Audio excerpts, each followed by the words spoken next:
Good morning again, and this is the last of my talks. So what I'd like to talk about today is to try and answer or discuss one of the questions that we posed at the start of the week, and which has been coming up actually repeatedly in questions and discussions as the week has gone on. Okay? And that is when we look at protoplanetary disks, especially with ALMA, but then also with high-resolution ground-based facilities, we see this wealth of structure in the disks, sometimes on quite large scales. And so there's this basic question, are those structures caused by planets, or are they instead some kind of fluid or dust structure in the disk, which might be a precursor to planet formation? Okay. So I'd like to discuss a few of the considerations that go into that. So this will be basically filling out, as I say, some of the discussions and the questions we've had during the week. So let's begin with just a few images again, including some that I didn't show on Monday. This is the system HD 142527. So this was one of the early ALMA observations by Simon Cassis and collaborators from 2013. And what this system shows is, if you look in the continuum, so if you look in the millimeter emission, which is the top panel, the emission from the disk is highly non-axisymmetric. Okay? So on the scales of this image, which is something like 100 AU, what you see is that the dust, which is producing the millimeter emission, is sort of in this horseshoe-shaped structure, basically on one side of the star. And in this system, and also in IRS 48, which was studied by Nienke van der Marel and collaborators, the intensity contrast between the bright part and the dim part can be quite large. It can be like 50 or 100 or numbers like that. Okay? So it's as if all of the moderately sort of small dust particles have moved to one side of the star in this system. But then if you look at shorter wavelengths, so in the bottom you're looking at 2 microns there, you can see that the dust emission at those smaller wavelengths, which is smaller dust, is more uniform around the ring. Okay, so there's some kind of segregation of the relatively large dust particles compared to the small ones. Okay, then here's HR tau. We've seen that many times before. This is a system which appears quite axisymmetric, but the structure is in the form of rings, and there's maybe half a dozen distinct rings you can count, going from small scales to large scales in this system. And as I may have said before, HR tau is a little bit different. HR tau is actually quite a young source, so it's still partially embedded in surrounding gas and dust. And so the disk mass here, you might imagine at least, could be quite high. So I think in advance of taking this image, the structure you might have expected to see would have been spiral arms due to disk self-gravity, so some sort of strong non-axisymmetry. Instead, you see a lot of axisymmetry, but it's in the form of these rings. Then here's another one I showed on Monday from Robin Dong and collaborators. This is a system where you see spiral arms. And the spiral arms are particularly prominent in the right panel there, which is not an ALMA image. This is an image taken with a sphere. So this is looking in the infrared. Okay? So what you're looking at there is sort of smallish dust particles at the surface of the disk, which are mostly scattering starlight. Okay? So at least in that surface layer of the disk, you have a strong spiral disturbance that's visible. Then here's the one that was just announced this week. So this is another source, PDS 70. This is again sphere observations. So this is again infrared observations. And here you seem to see several things, right? So the central star has been masked out in this image. So you see a sort of outer part of the disk, which is just appearing here as a sort of elliptical ring. And then within that sort of cavity defined by that ring, you see quite a bright point source. Okay? And the papers on this provide pretty convincing evidence that what you're seeing here is a planetary mass, or certainly substellar, but probably a planetary mass object which is radiating quite strongly within the gap. Okay? And then maybe you can see some emission inside of that candidate planet, which might be the inner part of the disk. So this might be basically an observational detection of the sort of thing we were looking at with Fargo yesterday, a massive planet in the act of forming and in the act of clearing out the gas around its orbit. What is the scale in AU? We're looking at like 50 AU for the whole thing here. So it's large scales, but not extremely large scales. Okay, so let's first of all say something about the planet hypothesis, right? So obviously here, the hypothesis is not really a hypothesis because we actually directly see something that looks like a forming planet. And the only question you might have observationally is really, are we talking about planetary masses, or are we instead talking about brown dwarf masses or low substellar masses, sort of in the act of forming, right? And that's can be tricky because models for the luminosity of very young objects have some uncertainties. So if you go to billions of years, the luminosity of a planet basically has a particular value which just depends on the structure and how quickly it's cooling. But if you go to very early times, certainly less than 1 million years, the surface temperature and the radius depends quite strongly on basically the temperature of the gas when the object formed. So it can be very luminous if it formed very hot. It can be much less luminous if it formed relatively cold. So if you don't know how the object formed, just measuring its luminosity doesn't necessarily tell you very much about the combination of its mass and age. There's a degeneracy there in the parameters you infer. But clearly there's something in this system which seems very likely to be causing this interesting dynamics that you see in the gas and dust. Okay. So that's one set of systems. There are also some systems where we know that there's a perturber, and we can actually measure something about the mass and the orbit of the perturber, and even if it's maybe not quite as bright as in that previous image. So actually, the system I showed first, HD 142527, is known to have an orbiting substellar companion within the cavity that's defined by the millimeter emission. And the orbit of the companion is thought to be tilted with respect to the orbit of the outer disk. So it's a system where there's a very significant inclination between the plane defined by the gas at large radius and then a companion at smaller radius. And in this system, it's not thought that the companion is actually a planet.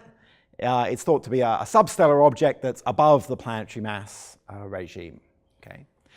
So if you take that system, you can do a fairly simple hydrodynamic simulation of the gas in the outer disk, just hydrodynamics, no magnetic fields, and then place small particles in that gas and look at how the particles also respond to the structures in the gas which are stirred up by this orbiting perturber. Okay. So that's what was done in this paper by Dan Price and collaborators. So on the right-hand side, you're looking at the ALMA emission, which you can see observationally has this horseshoe-shaped morphology.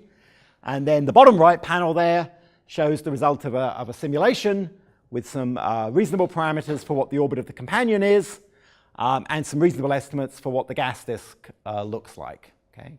And the basic story seems to be here that the perturber does stir up structure in the gas disk, which actually concentrates the dust particles in one of these horseshoe-shaped structures. Okay? So the match there between the observations and the simulation doesn't seem to be too bad. And on the left, you're just looking at a different frequency, which would be sensitive to larger particles. Is the perturber in the horseshoe portion? No, it's actually way inside. So the cavity here is something like 70 astronomical units in size. I'm sort of stating that from memory, so maybe not exactly. The perturber is actually down at like 15 astronomical units. So what's thought here is that the perturber has both an inclined and an eccentric orbit, which is allowing it to create this actually very large cavity. And then actually there's a very small disk, which is not seen in any of these data, but is seen in other data, which is inside the orbit of the perturber. Okay. So in this kind of system, again, we actually know that there's a perturber there, so it's pretty clear what's sort of going on. I'm sorry. And the inner disk within the orbit of the companion, what about its inclination? Is it similar to the planet or to outer disk? It's similar to the perturber. Yeah. Yeah. So it's basically the whole system is in one plane except for the outer disk, which is actually it's a large inclination from the inner system. And there is actually some gas in the cavity which seems to be sort of flowing from the outside to the inside with a non-Keplerian rotation profile. So it seems to be having some infall. Okay, so those are some systems.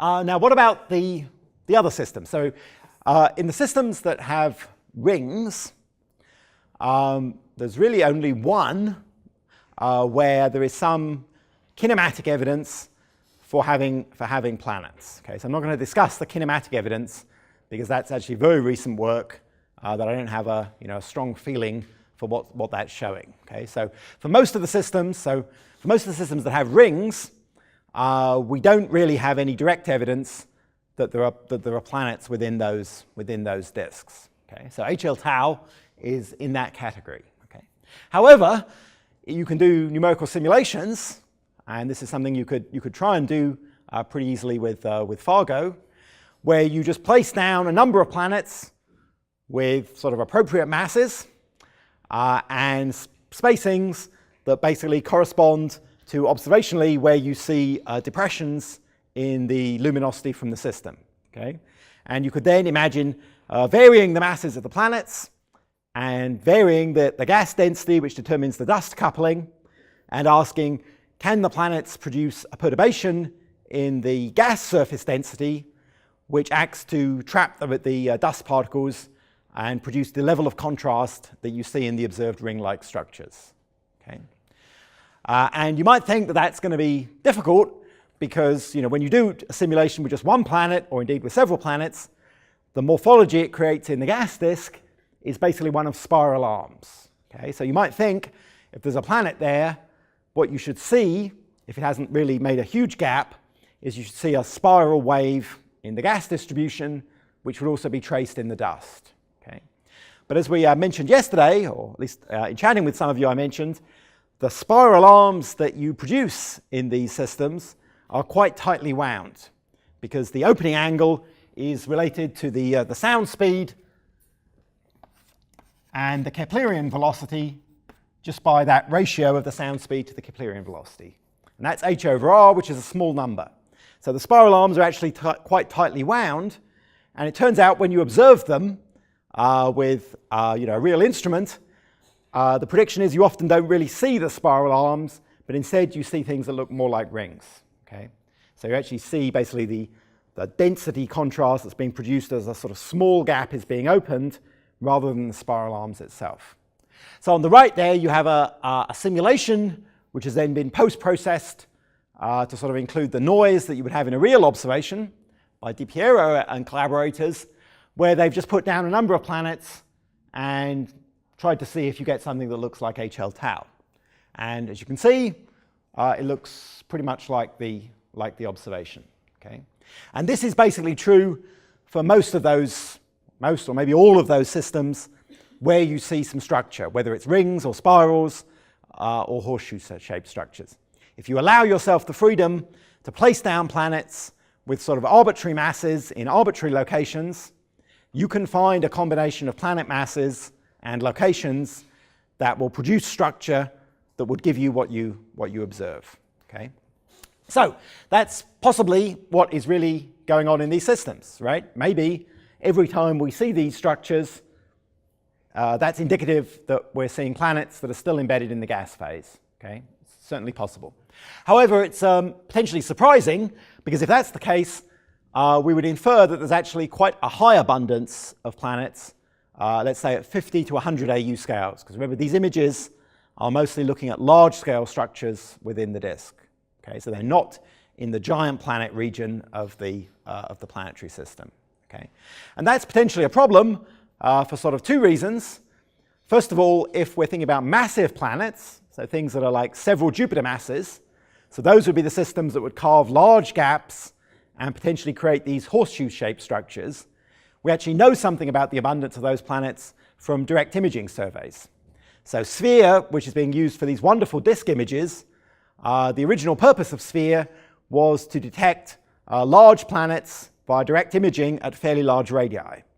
And not many of those systems were actually found. So SPHERE, in its surveys to date, has been much more successful at finding structure in disks than in actually imaging the planets at a later stage when the disk has gone. Okay? So there's some tension between the observations of direct imaging of planets, which suggest that massive planets at large radii are rather rare, and then disk structure observations, which, if they're interpreted as planets, suggest that there's quite a large number of planets out there. Now, of course, for the case of these rings, you don't need that the planets be very massive. Okay? So the DiPiero et al. Results are for planets well below a Jupiter mass, more like Saturn mass or even less than that. And we don't know anything observationally about how many of those planets are out at 50 or 100 AU. So those could be common observationally. However, as we said something about yesterday, when you go really far from the star, it becomes quite hard to accrete a core even of Saturn mass, or a planet even of Saturn mass. Okay, so from a theoretical point of view, it would be a substantial surprise if basically 50%, let's say, of all stars have Saturn mass planets sort of out where the Kuiper belt is in our own solar system. So it's possible, but again, it would be a surprise. So there's an interest then in whether there are non-planetary explanations. Okay? Are there ways to produce this kind of observed structure that do not rely on just the dynamical influence of a perturber? So let me step through some of the ways in which this might work. Okay? So this again is coming back to another question which someone asked yesterday about the effect of ice lines on disk structure. Okay? So if you look in the disk, there's some temperature below which the ice or the water would be in the form of ices, and above that temperature the ice would sublimate and we would have water in the vapor phase mixed with the gas. And we're dealing with rather low pressure conditions here because the density is not very high, so that temperature is about 150 to 170 degrees Kelvin. Okay. And in the solar system we think that snow line was at about 2.7 AU from the sun. Okay, and we know that because we can look at meteorites that have fallen on Earth, and some of those meteorites are relatively water rich, so the minerals contain water, and others are very water poor. And you can then match the colors and the spectra of those meteorites to the colors and spectra of asteroids that are sitting in the asteroid belt today, and what you find is that the water poor ones primarily come from inside 2.7 AU, and the water-rich ones come from outside. And there's obviously some transition zone. So it seems that marks the demarcation between water vapor and water ice, and it's only when we get further out that the water ice was incorporated into the asteroids that were forming. Okay. Now there are other snow lines corresponding to other substances, other chemicals that could condense. Okay? And so the other most common one perhaps would be CO, which is what we typically observe when we look at protoplanetary disks in molecular line emission. That's the strongest emission that we see. And CO would condense into ice at something more like 20 or 30 degrees Kelvin. Okay? And that would obviously correspond to a much larger scale, maybe more like 30 or 40 AU, or even further than that, depending on the temperature structure of the disk. And potentially there are yet other ice lines for species like CO2, methane. There's a variety of molecules which could have different ice lines within the disk. Now, at each of those ice lines, there's a number of processes that could take place. Okay? And several of those processes have been suggested as giving rise to a basically discontinuous or almost discontinuous transition in the physical conditions in the disk at those locations. Okay, so there's obviously a possibility that some of the things we might be seeing are those transitions due to the condensation of specific species as we go out in the disk. The water ice line itself would be the strongest. That's always quite close to the star. Only really in one system, TW Hydra, do we think we have the resolution to really probe the water ice line. Okay, so For the other systems that have rings and so forth, if we're seeing ice lines, they mostly have to be the ice lines of the less abundant species. So let's say something about this first process, the Stevenson and Lunine idea, which dates back a long time, 30 years. So here's the story. So imagine looking at a cross-section of the disk, and the blue line here represents the water snow line. Okay. Now, outside the snow line, we have solid materials that are predominantly in the form of ice. Okay. Also be some rocky material, silicates and so forth, incorporated within those ices. And those icy particles are drifting in more rapidly than the gas velocity. Right? That's the radial drift problem, or the radial drift speed that we talked about before. So what happens then is that the ice particles come in, they reach the snow line, and then they will sublimate into vapor. Okay? And once it's vapor, it's just gas, so it mixes with the regular gas, and it will flow in at the same speed as the gas. Okay? And if the particles we're talking about are just millimeters or centimeters in size, then the time scale for that sublimation is really quite short. So they don't go far inside the snow line before they've sublimated. Okay, so then we say, what have we got here if we look at the gas phase? Well, in the gas phase, we have vapor-rich gas inside the snow line and gas with no vapor outside. Okay, so we have a strong gradient of the vapor concentration going across the snow line. So if there's some turbulence or diffusion processes in the gas, they will tend to cause a flow of vapor back out across the snow line to try to equalize that concentration. Okay? So vapor will then be heading outwards, going back into the region where it's cold enough to condense into ice. So that would then be the idea. Once that vapor goes back outside, it would either recondense into new water ice particles, or if there are existing particles there, which there will be, it may preferentially condense onto the surface of the existing solid material.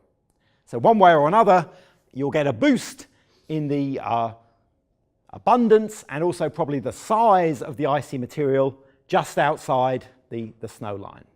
And this will be quite a narrow region because the vapor doesn't have to go very far before it reaches much colder temperatures where the condensation is really quite efficient. Okay. So that's the net effect. Vapor diffusion leads to an overdensity of solids in the vicinity of the ice line. Okay. And if you go back to the original paper, Stevenson and Lunine, what they were thinking about was obviously not observations of structure in protoplanetary disks. They were asking, would the region just outside the snow line be a preferential place for forming the core of Jupiter? Okay, so you can form the core of Jupiter out where Jupiter is today at about 5 AU, but you might reasonably argue if you go a little bit closer in, the timescales are shorter, so maybe you win something from the shorter timescales, and then if you have an increase in the solid material there due to this effect, that might preferentially mean that that's the place where you form planetary cores. Okay, so this is just a few words on how you actually go about calculating that. First of all, you need to define the phase boundary that separates the region where you have ice and the region where you have vapor in the plane of pressure and temperature. Okay, and that's simply described by that equation there for the gradient of dp dt, and it depends on the latent heat of the transition between ice and vapor. And then the simple point is that if you have an actual vapor pressure in the disk, so you have some abundance of vapor, sigma vapor, some temperature, and some mass of the species you're thinking about, if the vapor pressure is less than the equilibrium vapor pressure given in this phase diagram, ice will sublimate, and if it's greater, the vapor will condense. Okay? And when you work this through, what you find is, yes, that when you get inside the snow line, the ice sublimates very quickly. When you get outside, you don't need to go very cold before really you expect that the rate of condensation would be very high. So the prediction is that this is actually quite a sharp, quite a sharp transition within the disk where this boost to the surface density would occur. So if you make a simple model based on that kind of thing, you get something like this. So it obviously depends on a number of the processes that we've discussed earlier in the week. It depends on the radial drift, because that's what's bringing the solids through the snow line and causing them to sublimate.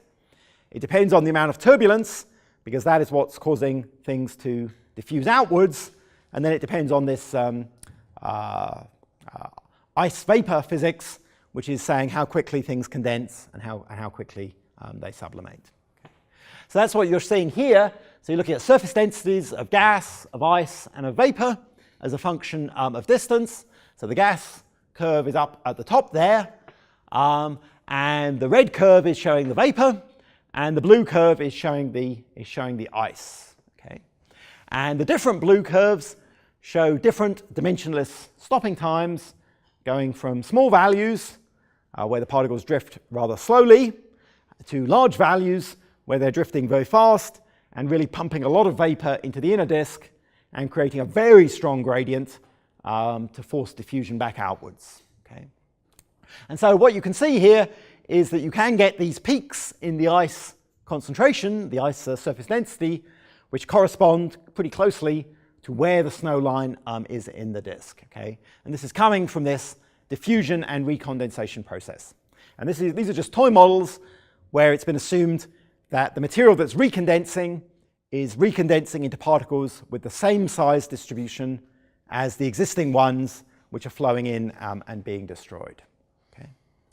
Now, it may actually be more realistic to imagine that the condensation comes onto pre-existing particles, and that's what Ross and Johansson did a few years ago with a Monte Carlo calculation. And that would lead to a rapid growth in particle size. Okay? So obviously if there's no particles existing, the vapor would have to nucleate into new particles.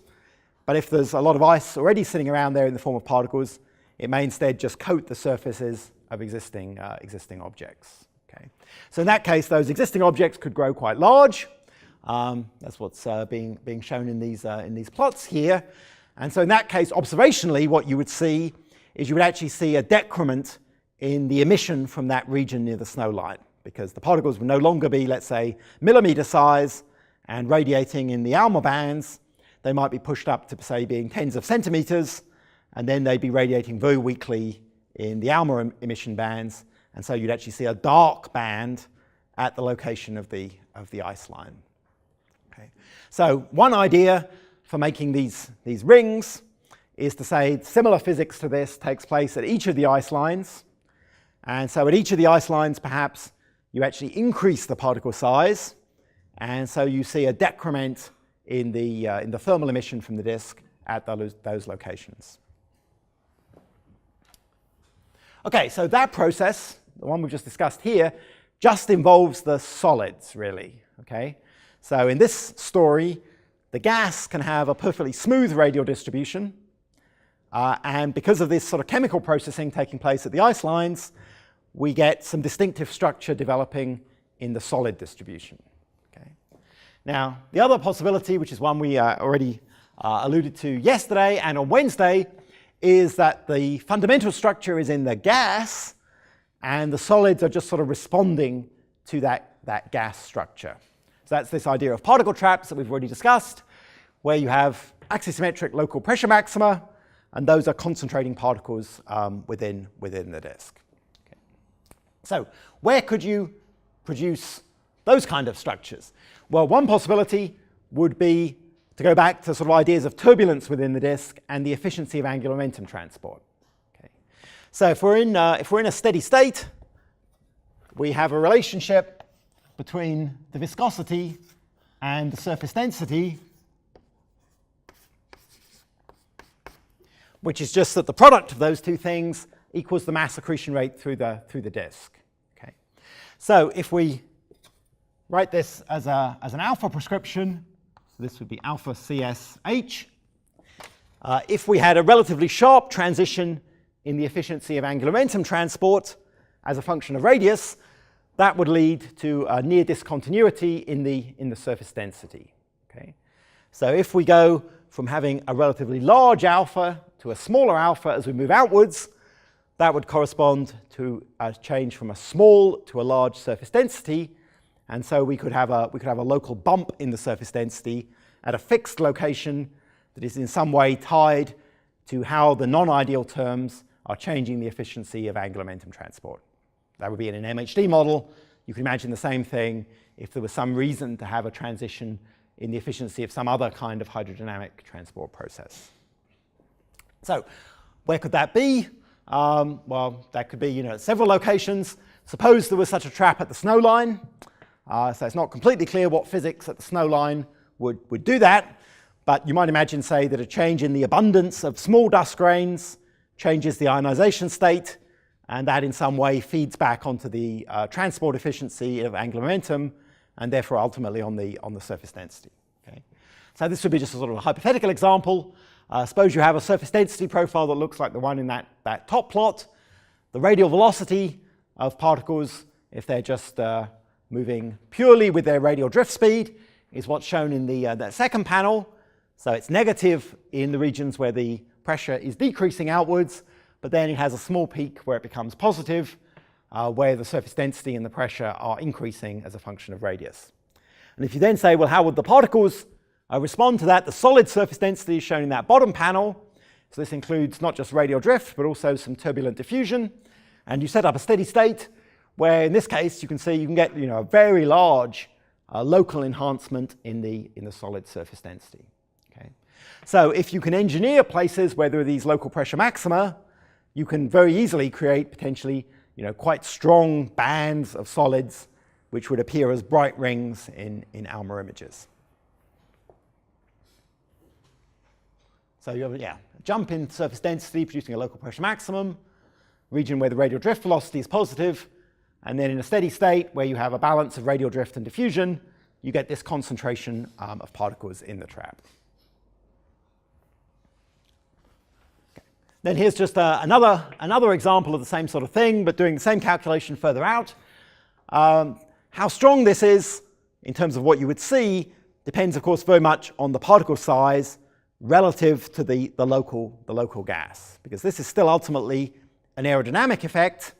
What you're relying on is the fact that the radial drift is reversing, and that's then in competition with diffusion, which would tend to smear out the structures, especially for very small particles which are well coupled to the gas. Okay? So depending on what the stopping time is, you can either get a very little bump in the ratio of the solids to the gas, that would be like the red or the green curves there, or you can get one of these strong perturbations where you get orders of magnitude increase in the local surface density of solids. Okay? But broadly speaking, it can work out quite well because millimeter-sized particles at the relatively large scales that are being probed by ALMA do have quite significant dimensionless stopping times. So the aerodynamic effects are in the quite strong regime for those particles. If you can make these reversals to the radial velocity due to radial drift, you will tend to get a pretty strong concentration of the particles. Okay, so those were some ideas of how you might make some of these structures sort of from permanent features within the disk. Okay? Permanent features that would be physically associated with ice lines, or perhaps physically associated with regions where the angular momentum transport efficiency has a significant jump. Okay? Now, it's also possible that you could produce these structures sort of more spontaneously out of the development of turbulence within the disk. And if we sort of approach this in a sort of general way, if we think about three-dimensional turbulence, that's characterized by a cascade from large scales to small scales, as Matt was discussing earlier in the week. And the energy goes from large scales and just goes always in the downwards direction to small scales.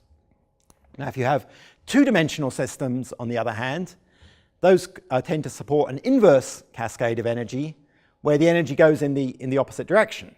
And so those can be quite favorable to producing large-scale structures, within the turbulence that can be quite persistent. Okay? Now, if we have protoplanetary disks, they're obviously three-dimensional, but they're also, quite squashed, right? The thickness is small compared to the radius. So they are actually flattened structures, and they have some sort of two-dimensional features, as well as the fact of sort of overall being 3 dimensions. Okay. So you can sort of turn to guidance to some other systems, and an interesting one is Jupiter. And if we look at Jupiter, Jupiter is obviously 3-dimensional, but the pressure scale height in the atmosphere is very small compared to the radius. Okay, so the atmospheric dynamics, at least, behave quite a lot like a bunch of 2-dimensional radial spheres, sheets in the atmosphere. And indeed, of course, as we know, Jupiter certainly sustains large-scale structures in the turbulence in the atmosphere. And there's 2 kinds, both of which have been suggested to also occur in disks. Okay, so one of them is vortices. Great red spot is the famous example of that, which has been sitting there, changing in strength. Maybe it's getting weaker at the current time, but it's persisted for a very, very large number of rotation periods of Jupiter. Okay. You can also look at the wind speed as a function of the latitude on Jupiter, and that shows this pattern shown on the right.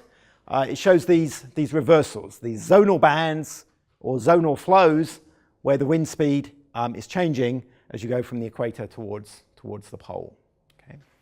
So if you sort of transfer this to the disk situation, the long-lived vortices could be present in the disk. Those are one way you could maybe trap particles.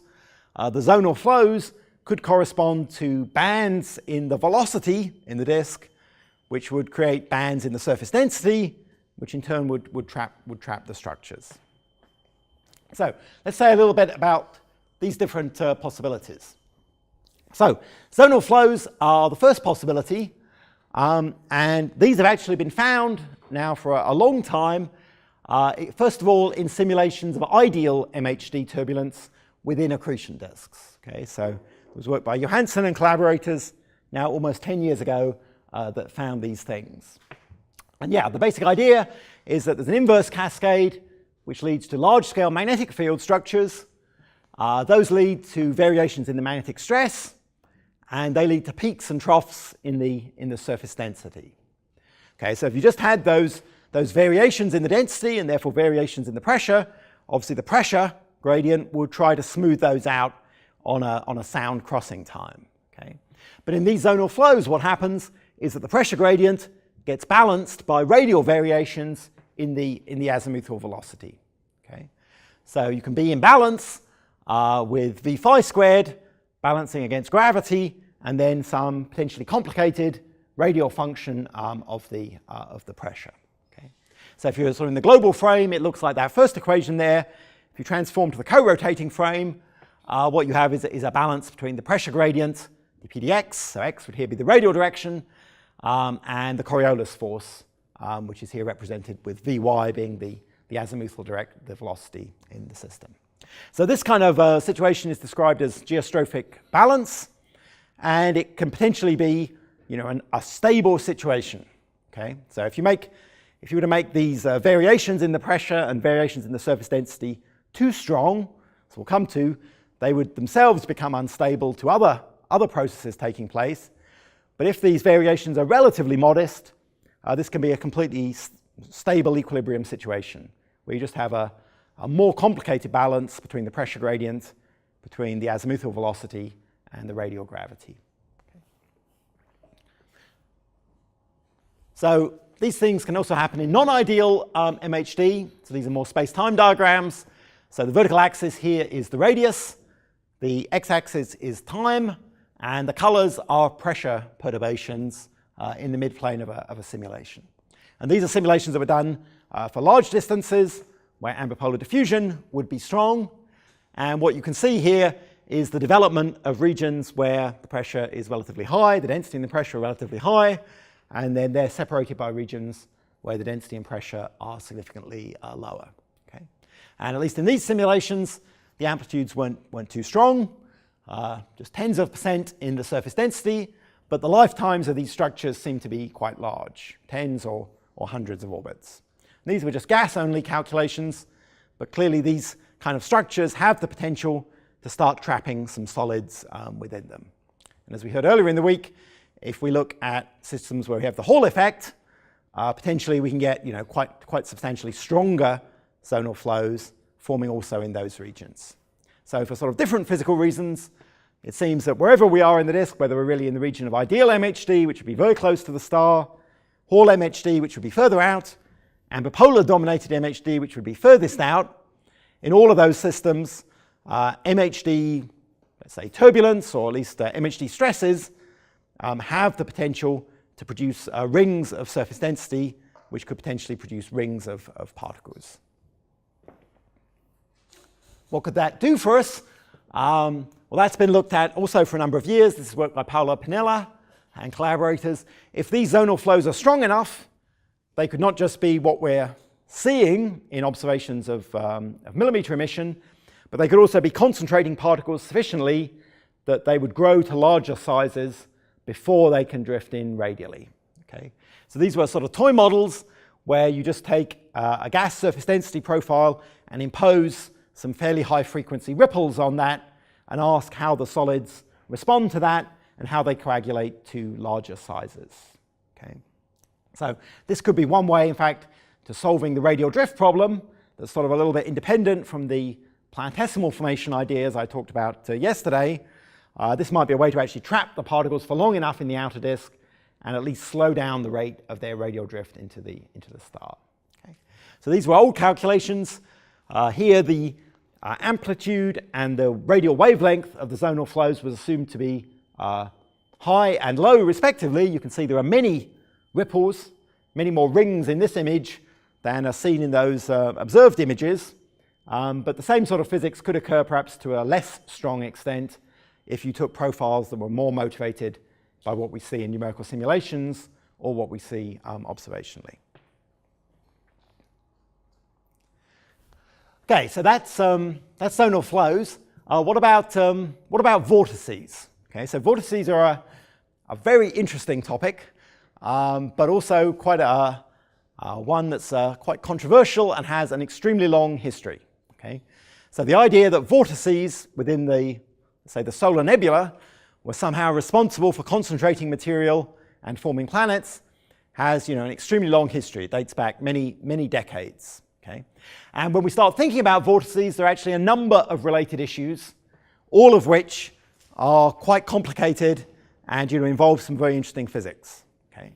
So one question is, how do we form vortices within disks? Okay? Do we really expect that if we have a protoplanetary disk or some other accretion disk for that matter, do we really expect that there are localized regions of vorticity within the flow? How do we actually form the vortices? Then if we form them, how stable are they within the disk? Do they live essentially indefinitely, or do they have a finite lifetime? And if they have a finite lifetime, we obviously can only appeal to them as a planet formation mechanism if there's some way to continually generate new vortices within the disk. Also, if we form the vortices, do they stay at one radius, or do they migrate radially inwards or outwards within the gas? Okay. There's then an issue about angular momentum transport. In some circumstances, vortices can be responsible for angular momentum transport. So you might ask, can the vortices do double duty, both in concentrating solid material and also transporting angular momentum? Okay, I won't, I think, really say anything about that possibility in the slides here. And then finally, what role do they play in particle concentration? And that's also, quite subtle, because there's sort of two things you might have to think about. First of all, if you just imagine a trace population of particles in a disk that contains vortices, how quickly will those particles start flowing into the vortex cores? But then ultimately, if you want to, say, build planetesimals there, you still need to get to this regime where the solids have a mass density that's high compared to the gas. So then the high mass density of the solids could feed back on the dynamics of the vortices themselves and potentially give you another reason for destroying the vortices. Okay? So all of these questions have been looked at with analytic work and numerical simulations over the years, but it's still quite a complicated and involved physical picture. But let's start with the simple things. Well, the simple way of thinking about this is often based on some analytic models, and there are some analytic models where you can write down velocity profiles, velocity structures that represent a Keplerian shear flow or a shear flow, and superimposed on that background shear flow is a vortex. Okay? So the solution that's most often used, which goes by various names, is the Kida solution. So it's plotted at the top there, where the x direction here is the azimuthal direction, and the y direction is the radial direction. And if you just consider the vortex core, then for a given vorticity, omega, and an aspect ratio, there's actually this simple expression for the x and y components of the velocity within the core. Okay? And there's then some more complicated expression which says how does that vortex core match on to the linear shear profile in the background disk. Okay? And the general way this works is as shown in this image. In disks, what we expect is that the vortices would be elongated in the azimuthal direction. Okay? So they wouldn't be sort of circular vortices. They'd be sort of like probably more extreme versions of Jupiter's Great Red Spot, where they'd be stretched out along the orbital direction. And that in part comes from the fact that the radial width of a vortex is set by where the background shear reaches the sound speed. And because the disk is vertically thin and the sound speed is small, you don't need to go a very large distance radially before the shear in the azimuthal velocity equals the sound speed.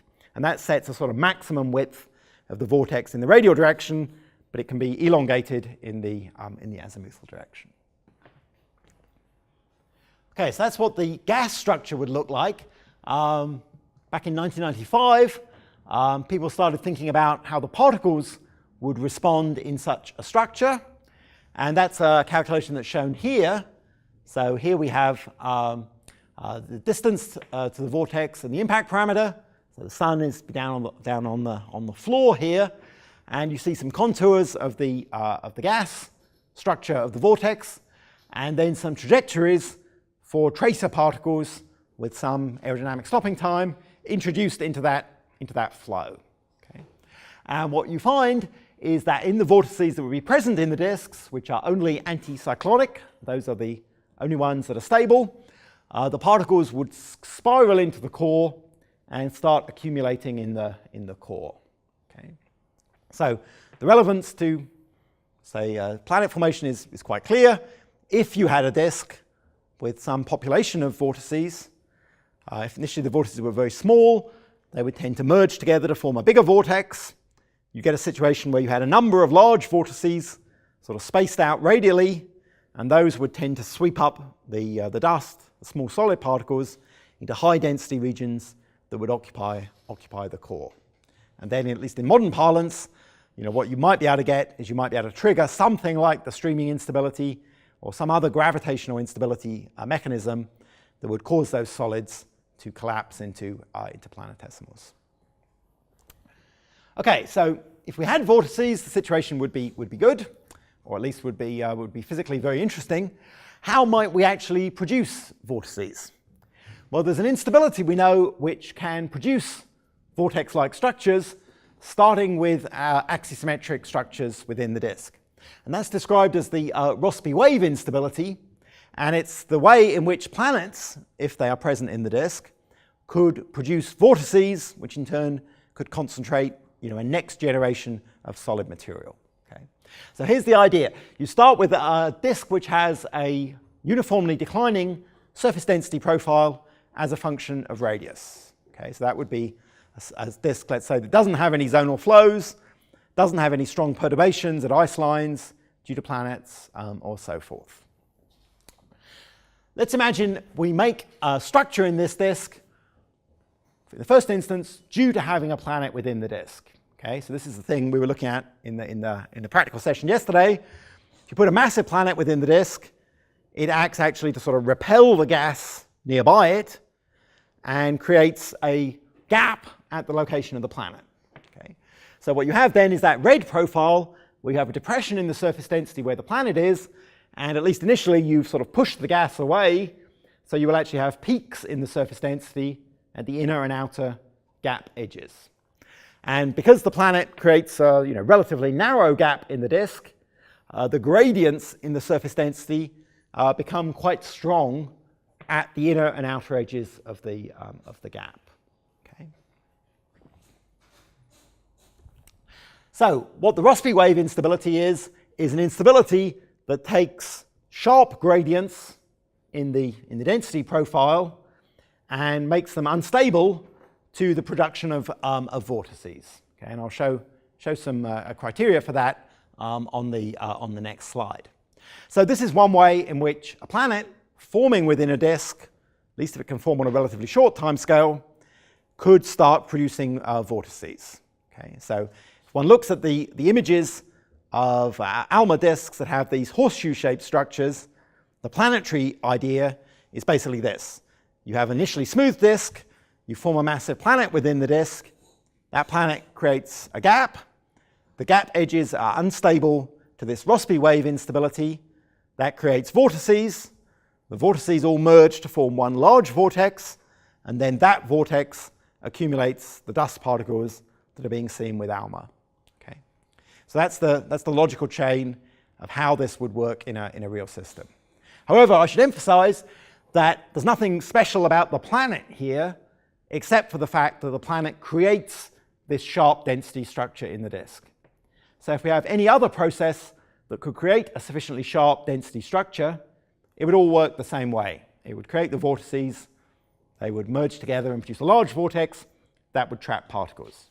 The only partial difference would be if there's a planet there, that vortex obviously can't migrate easily into the gap because the planet has created a gap.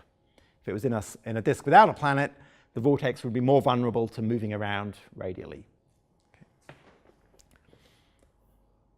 Okay, so this Rossby wave instability was looked at by Lee and collaborators in the late 90s.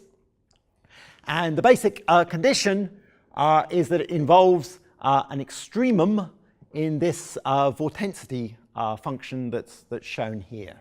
Okay, so that's a simple version of the condition.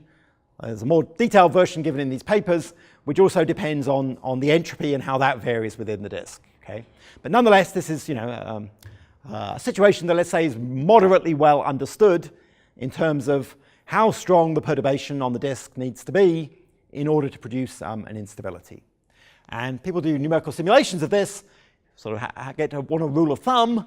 If you have variations in the surface density on the scale of the disk scale height h, so radial variations in sigma on the scale of h, that exceed 10, 20, 30%, then typically that will be a system that is unstable to the development of these vortices. So if you take a smooth disk and just place some ripples on it, if the ripples are very weak, then that system will be stable. If the ripples become too strong, it will not remain axisymmetric and instead will develop vortices. So here's how that works.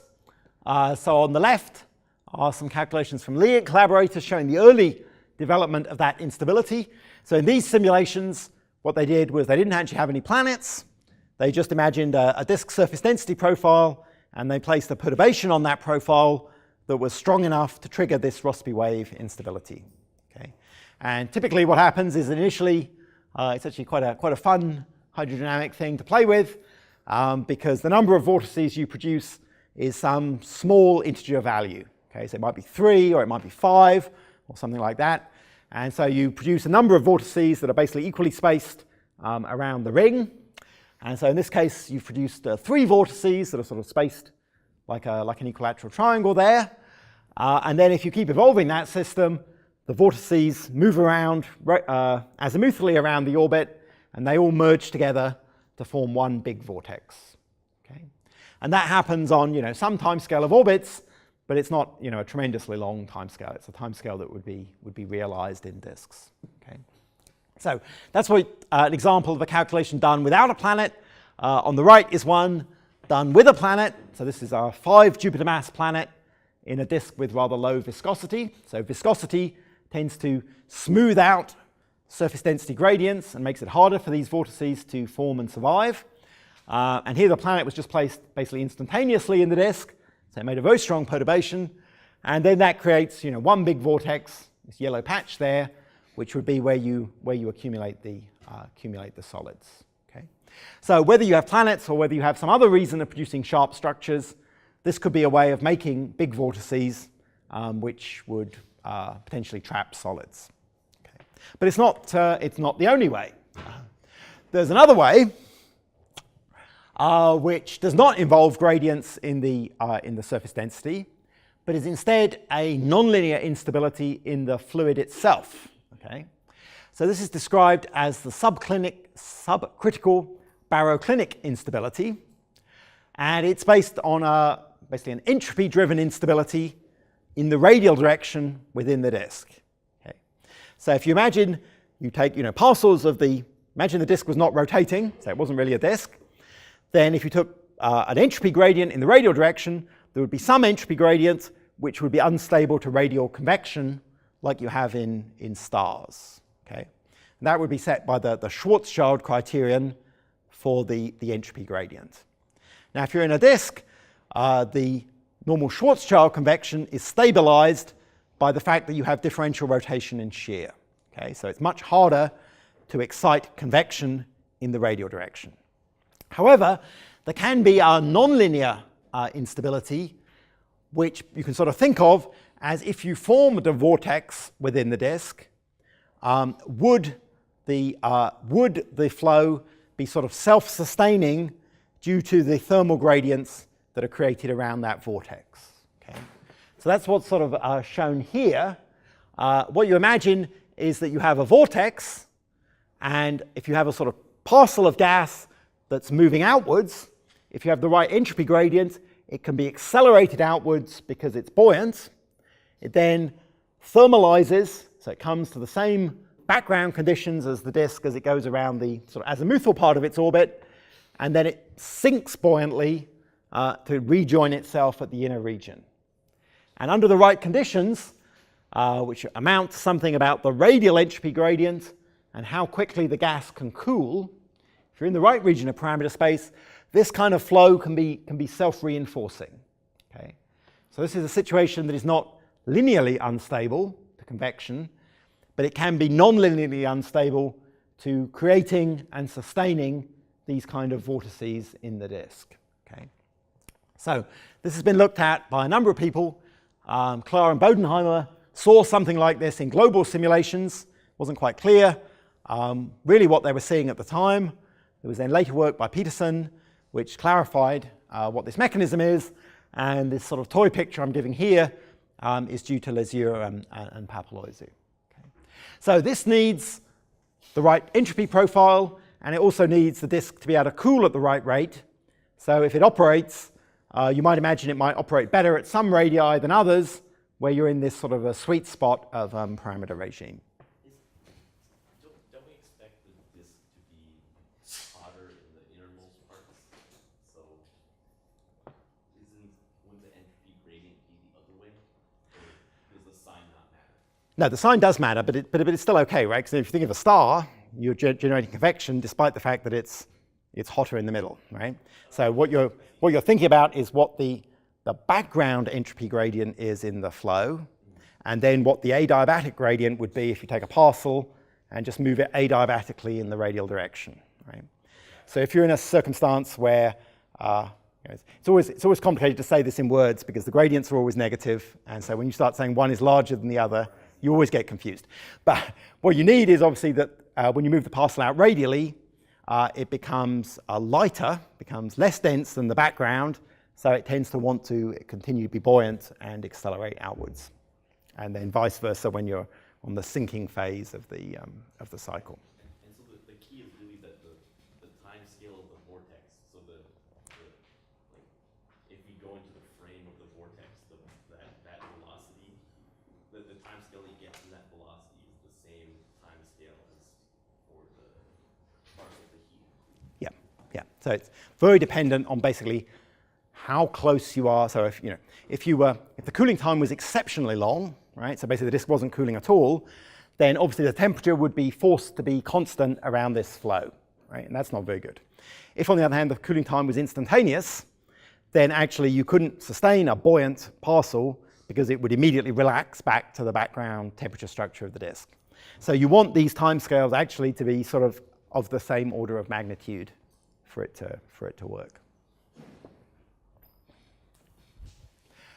Okay, so then these are simulations from Lezier and Papalouizou showing that instability, creating these little patch simulations. So here they're creating quite small vortices, but in a global circumstance, again, you'd expect small vortices to grow into bigger ones, and those could be present in the disk. And then finally, you might have pre-existing vortices. The disk is forming out of some turbulent mess of a molecular cloud. So at least at early times, you could easily imagine that the disk would have patches of vorticity in it at the time it forms. Okay, so then just a couple more things. Okay, so that's how you might form vortices. Now, some of these mechanisms for forming vortices are persistent. So if the vortices are forming because the entropy gradient in the disk is suitable for vortex formation, then that will continue because the entropy gradient is presumably, say, established by the stellar irradiation, which is changing only very slowly with time. However, other mechanisms are more like one-time things, right? If a planet forms, it can maybe create this sharp gap edge, but once the planet has formed, it's done it once. So it might make a vortex, but then there isn't going to be a reason to create a new vortex if that first vortex is destroyed. Right? Likewise, if there's vorticity in the disk at the time it forms, then the disk is formed, there won't be any new vorticity being added at later times. So there's a question then about whether vortices are stable. And there is actually an instability called the elliptical instability, which is known to destroy vortices in 3D. Okay, and that's what's shown in these simulations here from a different paper by Lezier and Papalouizou. Okay. And vertical shear in the disk, and we said the disk will have a vertical shear, can also be rather detrimental to vortex survival. So in general, it's thought that vortices, if they're present in disks, are probably not indefinitely lived structures. Right? They probably are subject to instabilities that would ultimately cause them to weaken and destroy. Okay? However, the growth rate of these instabilities and these processes is very slow, at least for some combinations of vortex parameters, often for very elongated vortices, for example. And they may take hundreds of orbits to grow to large amplitude.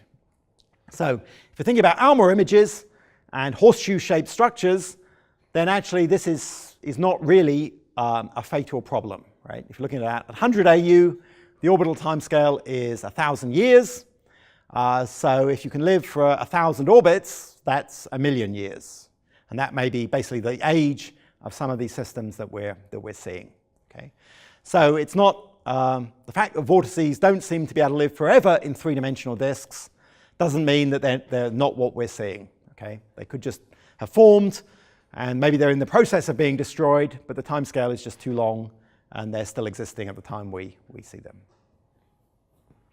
But if you went to the inner disk and you wanted to do things at 1 AU, this is a much bigger deal, right? Because at 1 AU, you've got millions of orbits, and then it's much trickier to keep vortices there unless there's some reason to keep making them anew as they're destroyed. And then let's just finish up with this image, which is a much more complete simulation. So this is from Zhao and Zhu and collaborators, looking at structures, vortex structures produced in disks with fairly realistic physics, and then how those are affecting particles of different sizes. Okay, so the gas is the image at the upper left there, and then going left to right at the top, and then continuing on the bottom, you have particles of successively larger sizes. Okay? And what you can see is that the ones that are maybe between 0.02 and 2 in tau are producing horseshoe-like concentrations of solid particles which have some morphological resemblance to what we see in ALMA images. Okay? And the simulated structures are sort of radially narrower than what we're seeing in the images, but probably that is just saying something, or could be just saying something, about the finite smearing of the images by the ALMA beam. Okay? So to sort of state an opinion at the end here, my own feeling is that in the disks where we see these horseshoe-shaped structures, the planetary or substellar interpretation of those structures is relatively convincing, okay? Because we're really seeing quite distinctive morphology in the emission, and it appears to fit quite well with what we would expect from this relatively simple theory of planets forming gaps, the gap edges being unstable, and then producing vortices that trap particles. And in a number of systems, a small number of systems, we've actually seen a perturber, not in most cases a planet, but something a little bit more massive. And where we see the perturber, we can directly do simulations that show that the observed perturber produces something like what we see. So the sort of chain of argument is not, it's still circumstantial evidence, but the argument that planets are present in these disks with horseshoe-shaped structures, I think is quite convincing. The systems where we see rings, on the other hand, I think the evidence, the jury is still much more out on that. There are clear ways in which we could produce rings with planets, but there are also actually multiple possible ways of producing rings without planets, which appear to correspond to the sort of non-ideal physics that we'd expect to have in disks. So I think for those systems with rings, I would personally be rather surprised if it turns out that all of those contain planets. Maybe some do. I think probably in the cases of rings, we may well be seeing actually the early stages of planet formation, which are somehow being sourced by the background gas structure in the disk. So I will stop there and have time for some questions.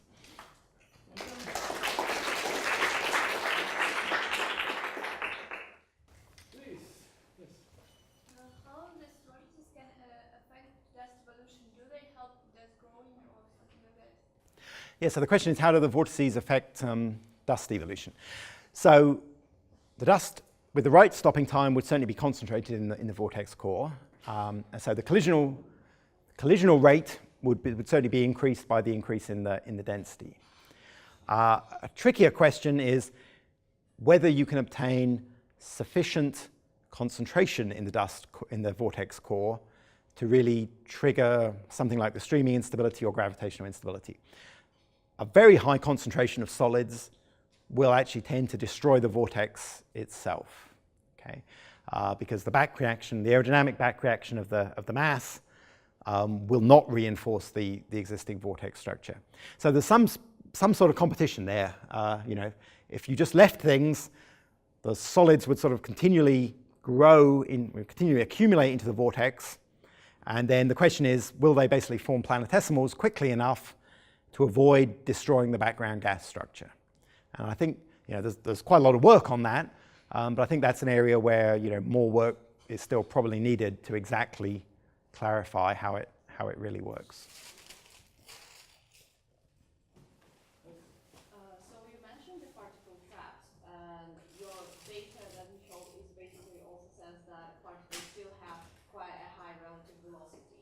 And my question is, how do the particles avoid fragmentation in really dense region of the particles that, due to collision, basically? Yeah, so the question is, you still have large radial velocity, or you still have large collision velocities in the trap region. So really, what does this do for particle growth, right? So the models of Paula-Pinilla that I showed, what's happening there is that they're considering radii where, in the absence of a trap, the particle size is not limited by the fragmentation velocity, but is instead actually limited by the radial drift speed itself. So in those models, if you just have the background disk, the maximum particle size is, at any radius, is set by the condition that the drift timescale equals the timescale to grow further. Okay? So in that limit, you can help by having these traps, because then in the trap, you can actually grow up to where the fragmentation velocity would limit you. Okay? And that can be a significant boost.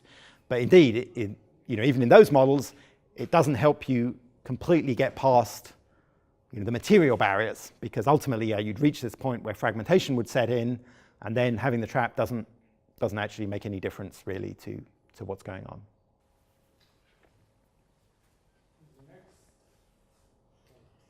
Once formed, what's its dynamics inside the disk? Will it migrate somewhere, or how would it interact with the resistant density field? Yeah, so the question is, how would the dynamics of the vortex within the disk itself be? And yes, it would, generally you'd expect it to migrate. So unless it's sort of pinned to one location by having a planet or something like that, if it's just formed regularly in the disk, it will have migration quite like a planet itself, okay? And it would move slowly enough, probably, that actually it would carry solids with it. So it would be itself a sort of radial transport process for solid material. If let's say there was a bunch of vortices, let's say inside a few AU, where the timescales for this migration would be pretty short. So are these vortices susceptible to like gravitational collapse, or are they like, is that only going to happen if you trap enough particles? Like you'll never get too much gas. Yeah, so the question is, are the vortices going to be susceptible to gravitational collapse? So yeah, so I guess if one goes way back, maybe when people were originally thinking about vortices, maybe this was what they were thinking about, right? But no, you won't get enough gas over density to cause the core of the vortex to collapse, right? And I think if you had a disk that was starting to approach the condition for being gravitationally unstable, I think the self-gravity, the regular self-gravity, would not be very favorable for making vortices. There has actually been, there's been a little bit of work about vorticity in self-gravitating disk turbulence, but generally I wouldn't say that's a favorable situation for making vortices. Generally, vortices would be destroyed by, let's say, a viscosity, if you treated the turbulence as a viscosity. So the best circumstance for having vortices is in a situation, say, where the ambipolar diffusion has really damped the turbulence quite strongly. So actually, you're better off in an almost laminar background flow.